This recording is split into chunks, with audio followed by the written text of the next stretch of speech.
Alright, so we're in week 2 of our superhero series. I'm going to talk to you guys about Death to the Old Me.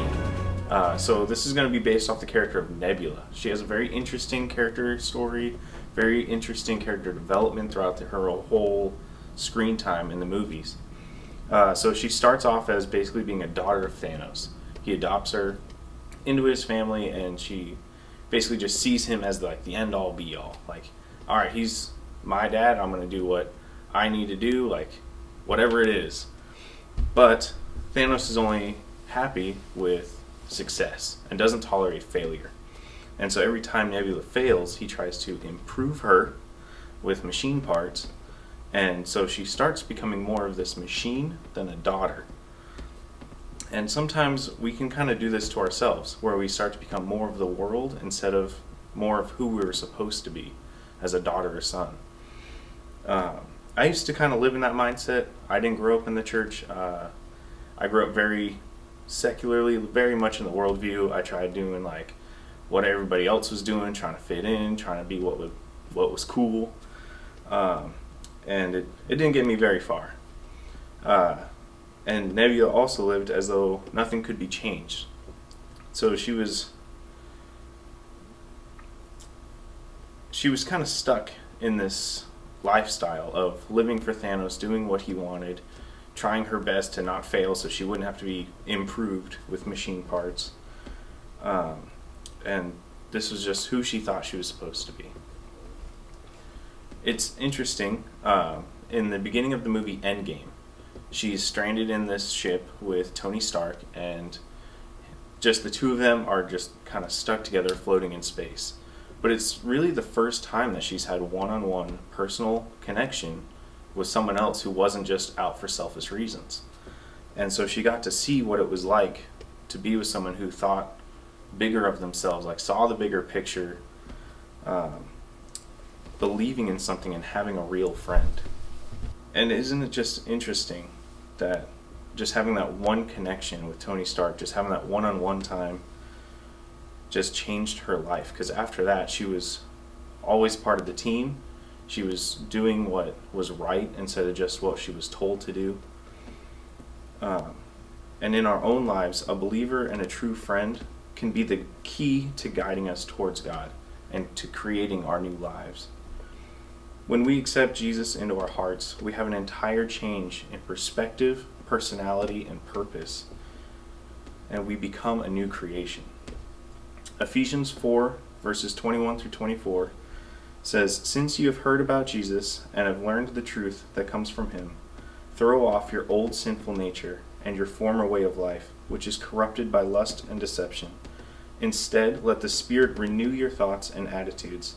Put on your new nature, created to be like God, truly righteous and holy."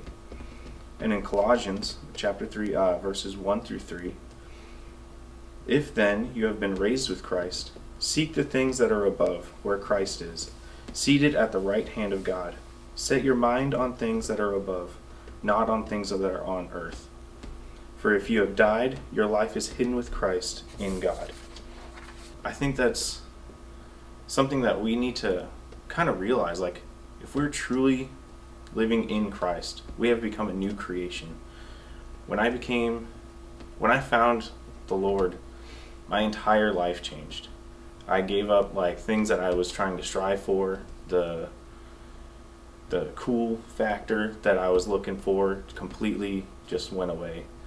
And I had a new reason, like a new perspective on what I was supposed to do and who I was.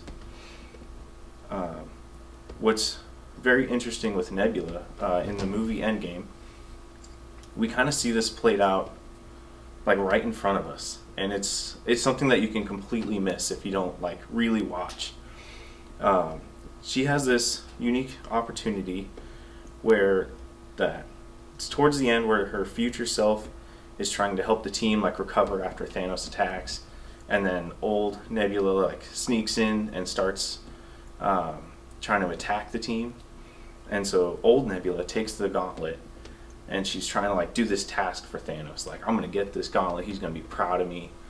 And right as she's about to like confront the Avengers, future Nebula steps in and And she's like, look, you don't have to do this. Like, I'm like, future Nebula is staring at old Nebula and saying, you don't have to be like this. Like, you can change. And isn't it interesting that old Nebula just can't do it? Like, old Nebula just can't even fathom, like, he won't let me. Like she says, he won't let me. Even though she's staring at her future changed self, she still doesn't see it. And I think it's because she hasn't had that personal connection with someone yet who was a believer, who could see her potential. And when she just can't see it, future Nebula decides that that old life, that old perspective that I used to have is now gone. And she destroys the old Nebula. And she's like, this is who I am now. This is what I'm going to stand for. I just think that's so cool. And it just like, oh, it gets me. And we often can say that about ourselves. Like, we can be like old Nebula, where someone can look at us and say like, man, you have all this potential. And we can be like, well, I don't know. Maybe I'm just not good enough. This is just who I am. Like, I don't know. I don't think I can change. But we need to see that when other people are speaking into our lives, like, that can be the game changer for us. And I just think that's so huge. And then I just want to read a couple more verses. Romans 6:4. For we had died and were buried with Christ by baptism. And just as Christ was raised from the dead by a glorious power of the Father, now we may also live new lives. And then 2 Corinthians chapter 5, verses 17 to 21. This means that anyone who belongs to Christ has become a new creation. The old life is gone, a new life has begun. And all this is a gift from God, who brought us back to himself through Christ. And God has given us this task of reconciling people to him. For God is in Christ, reconciling the world to himself, no longer counting people's sins against them, and he gave us this wonderful message of reconciliation. So we are Christ's ambassadors. God is making us appeal through us. We speak for Christ when we plead, come back to God. For God made Christ, who never sinned, to be the offering for our sin, so that we could be made right with God through Christ. And now, having put like our past life of sin to death, we can now live with new perspective, personality, and purpose. And we're all in this together. So don't think that you're ever alone. Don't think that you're trying to do this by yourself. And don't think like there's not one person in this group, in this church, in your friends that would leave you behind. And I think that Hebrews 12:1 really just kind of nails that.